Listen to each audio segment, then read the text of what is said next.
Panitia pembangunan juga menawarkan alternatif pembiayaan dengan konsep founding, di mana nanti ada kontraktor yang bersedia membangun gereja dan jembatan hingga selesai, dan HKBP Cibinong mencicil selama 11 tahun dengan perhitungan biaya pembangunan 21 miliar, uang muka 4,5 miliar, dengan cicilan 299 juta per bulan, dan total cicilan selama 11 tahun sebesar 39,468 miliar, serta total biaya keseluruhan menjadi 43,968 miliar.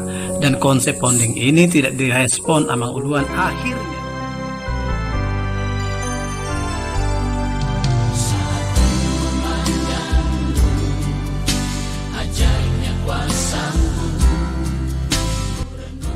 Panitia pembangunan periode 2016-2020 itu tertadi 3 bidang. Bidang perizinan, bidang rancang bangun, dan bidang pendanaan. Ketiga bidang ini bekerja secara simultan sesuai dengan tupoksi pekerjaan yang diberikan.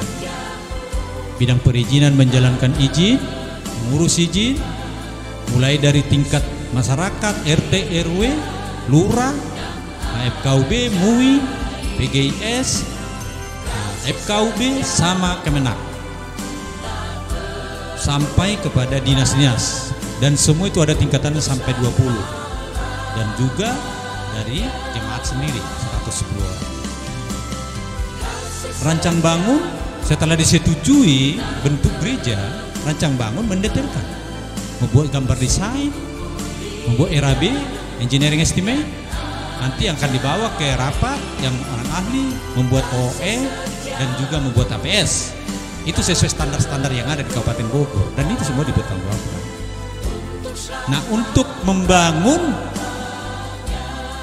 bidang pendanaan, membuat perencanaan, dan banyak alternatif dibuat. Itu yang diketuai oleh Amang Sintua Saud Maseoming, dan itu yang membuat itu berserta dengan timnya.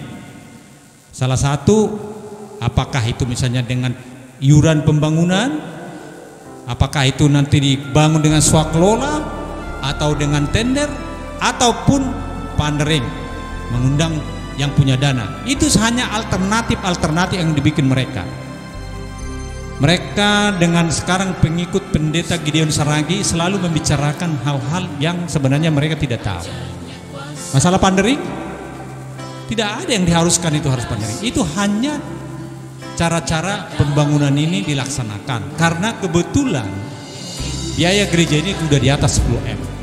Kalau melihat kemampuan gereja, mungkin bisa dibangun sampai 5 tahun atau 6 tahun dengan kemampuan, dengan 10. Tetapi ada cara-cara lain ditawarkan mereka. Itu pun nanti akan dibawa ke dalam rapat jemaat dan rapat para ladu. Tidak bisa panitia pembangunan memutuskan itu.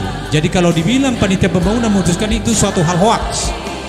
Itu hanya mencari-cari alasan untuk diberitakan di media sosial untuk menyalahkan panitia pembangunan yang lama. Sebenarnya hal itu pun sampai bubar panitia mengundurkan diri belum pernah dibicarakan. Itu semuanya alternatif yang diinginkan kalaupun disetujui dan dibahas. Dan situ pandering itu adalah satu seperti kita beli rumah dengan KPR, tergantung berapa kemampuan kita dan rate bank atau rate orang yang punya dana yang kita ikuti. Jadi tidak seperti itu. Alternatif yang dipilih nantinya kalau memang itu digunakan dan disetujui oleh semua di dalam rapat gereja atau rapat majelis, itu pasti dipilih yang paling termurah. Itu sebenarnya dengan catatan harapan kita pembangunan bisa diselesaikan 1 tahun dan bisa langsung kita gunakan, daripada bertahun-tahun tidak jelas pemakaiannya dan tidak jelas kapan selesainya. Itu sebenarnya. Jadi kita fokus hal itu. Dan kalaupun itu tapi ada alternatif lain, swakelola, ada tender, ada apa. Tapi semuanya itu tergantung pendanaan kita. Itu sebenarnya. Jadi kalau dibilang membuat berutang sampai anak cucu, saya itu adalah suatu hal yang di blow up yang terlalu nih. Bahkan orang-orang mungkin tidak mengerti apa itu tentang pandemi. Itu mungkin yang bisa kami lihat. Tetapi apapun itu semua sebenarnya dari dulu panitia lama itu mau dan terjadinya juga waktu itu keributan, dan sesudah kita dari panitia lama mengundang saudara Arwan untuk bertemu, untuk memberikan segala sesuatu yang diperlukan dalam pembangunan ini, karena memang kita sudah lama merindukan gereja. 52 tahun tidak ada izin gereja, yang katanya mereka urus, tapi tidak. Tapi itu kami lihat, itulah waktu Tuhan.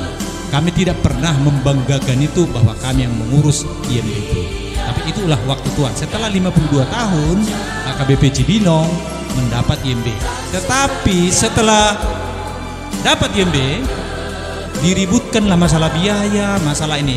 Setahu kami dari panitia 2013 sampai 2015 tidak ada batasan biaya. Hanya dikatakan gereja tetangga menggunakan 1 miliar, 1,5 miliar. Itulah patokan yang diberikan. Karena memang itu semua biaya dan pengurusan IMB itu banyakkan itu kan uang terima kasih, unpredictable, sesuai dengan hal-hal yang lain. Dan itu yang selang. Tapi setelah dapat IMB semua ribut. Tapi waktu kerja di pembangunan tidak ada yang mau. Nah, mungkin itu udah sifat banyak menjadi pahlawan kesiangan. Tapi panitia lama tidak merasa, walaupun nama mereka tidak ada di situ, tidak merasa ada yang dihilangkan, ada yang kekurangan, tidak. Itu adalah IMB itu bisa terjadi, diurus dan keluar Desember 2017. Itulah karena kemurahan Tuhan semata. Dan sampai sekarang kalau ada yang mempertanyakan itu sama kami siap. Kita berdialog dengan teman-teman kita, kami punya fakta, kami punya data, ada semua tersimpan dan bisa kita lihat itu semua dan bisa kami tunjukkan. Kami punya data-data, bukan hanya kata-kata. Itulah yang bisa kami lihat dari panitia lama semua sampai sekarang. Mau lihat di kita? Nah, mudah-mudahan kita bisa tercerahkan dengan klarifikasi kami ini nantinya, dan semua jemaat KBP bisa bersatu kembali. Dan ini adalah pengalaman pahit untuk kita bercermin ke belakang apa yang kita telah lakukan selama ini. Jangan hanya karena satu orang kita jadi ribut yang selama ini kita damai. Kita harus pikirkan itu. Tapi kita tetap berdoa Tuhan memberikan kepada kita ketaatan dan pengampunan. Itu yang harus kita pegang.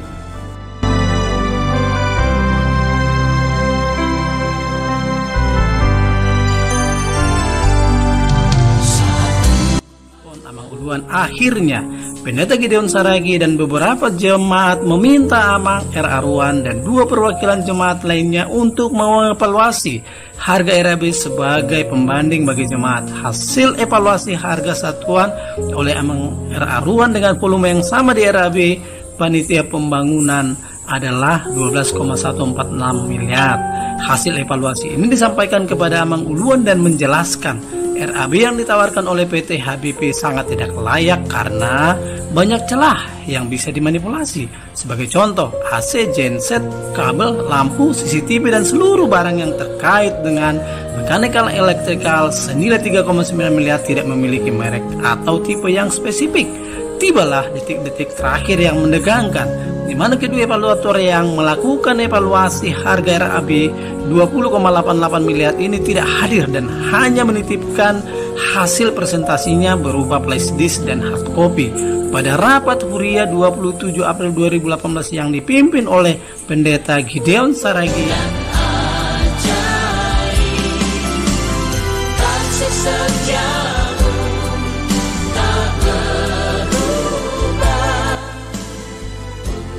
Ada juga dikatakan bahwa saudara Rudi Arwan melakukan evaluasi terhadap RAB yang dibuat di RAB gambar desain gereja awal yang dibuat oleh PT HBP. Saya tidak tahu, setelah kita lihat hasil evaluasinya, saya tidak tahu saudara Arwan ini mempunyai sertifikasi enggak kemampuan untuk mengevaluasi itu. Saya tidak tahu latar belakang saudara Rudi Arwan, apa dia seorang arsitektur, apakah dia seorang sipil, apa dia seorang elektronikal. Jadi kalau yang kami lihat dia itu sih hanya seperti harga tukang dan tidak memenuhi kaidah-kaidah konstruksi. Dan saya semua juga bisa di bawah 12 pun bisa dibilang itu. Yang penting apa bahannya, apa ini harus diisi semua. Tentang dia bilang tidak ada RKS apa semua, di RKS ada. Mungkin Pendeta Gideon Saragi seperti yang kami bilang tidak memberikan ke beliau RKS. Harga yang dibilang PTHB HBP 19M yang sering disebut-sebut mereka, sebenarnya itu bukan harga konstruksi setengah total. Itu sudah ada di dalamnya juga. Itu ada genset 150 kPa yang merupakan itu semacam regulasi yang harus diadakan oleh diadakan oleh HKBP Cibinong dengan kapasitas yang ditentukan oleh pemerintah. Kedua, sudah ada di situ audio. Jadi sebenarnya sudah termasuk ada di dalamnya itu. Dan ada lagi hal-hal lain. Dan itu harusnya dilihat, kan tidak murni lagi hanya bangunan konstruksinya saja. Jadi apa yang dikatakan 12, sekian M itu dievaluasi, bisa-bisa saja. Asal dia bisa menentukan apa itu yang dievaluasi, berdasarkan apa dia mengevaluasi. Karena yang dibuat oleh PTHBP itu adalah ada dasar-dasarnya berdasarkan Perbub yang dikeluarkan oleh Bupati Kabupaten Bogor 2017. Ada di situ harga-harga satuan, itu tidak terbantahkan dan bisa dipertanggungjawabkan. Nah, tinggal HKBP Cibinong waktu itu yang kita minta untuk dievaluasi itu adalah orang-orang ahli yang mengerti konstruksi. Harga RAB yang dibuat oleh tenaga ahli, itulah yang dievaluasi oleh orang-orang yang mengerti konstruksi di HKBP Cibinong untuk dikeluarkan nanti dia menjadi owner estimate, RAB owner estimate. Tapi yang dikeluarkan oleh si Arwan itu adalah harganya si Arwan sendiri. Ya menurut kebiasaannya sebagai tukang gitu loh, bukan sebagai ahli. Mohon maaf nih, bisa kita katakan boleh ditunjukkan dia sertifikatnya sebagai ahli apa beliau. Jangan karena bisa menjadi pemborong dia dikatakan ahli, belum tentu. Di dalam aturan-aturan konstruksi Indonesia semua itu ada aturannya, harus ada sertifikasinya. Dari mana dia datangnya? Walaupun dia bergelut di bidang itu, kita tidak bisa mengatakan dia sebagai ahli, dan dia sebenarnya tidak bisa mengevaluasi secara itu. Karena mengevaluasi apa yang minimal harus ada tempat tenaga ahli. Itu ahli struktur, ahli arsitektur, ahli elektrikal, dan ahli plumbing. Itu yang kami tahu selaku kami yang bergelut di bidang design engineering, detail engineering and design di dalam konstruksi gedung. Terima kasih. Itu mungkin penerangan kami untuk membantah selama ini, mengklarifikasi berita-berita hoaks yang diberikan oleh orang-orang itu yang ada di benak oleh sebagian jemaat HKBP Cibinong. Sebenarnya kalau orang konstruksi melihat itu bisa harus diharganya berapa luasan, berapa harganya, dan ini sudah termasuk sebenarnya gedung gereja HKBP Cibinong cuma gedung yang high rise, bukan gedung sederhana. Dan itu ada standar-standar biayanya, ada standar-standarnya, dan itulah selama ini yang kita lihat, dan itulah yang harus kita terapkan agar gedung itu tidak gagal izin, gagal bangunan, sehingga kita nanti tidak bisa pakai. Kira-kira itu penerangan kami, dan selalu kami akhiri, kalaupun ada pertanyaan tentang itu, kami siap berdialog dengan siapapun, baik dari anggota jemaat HKBP Cibinong, baik dengan Pendeta Gideon Saragi sendiri, baik dengan Rudi Arwan yang selalu kami tanyakan itu, baik di 2019 di rapat Huria selalu kami pertanyakan tentang pembangunan gereja HKBP Cibinong ini sampai sekarang, tapi selalu jawabannya tidak ada. Itulah yang bisa kami, itulah kenyataan yang sebenarnya ada saat ini. Mau lihat ya?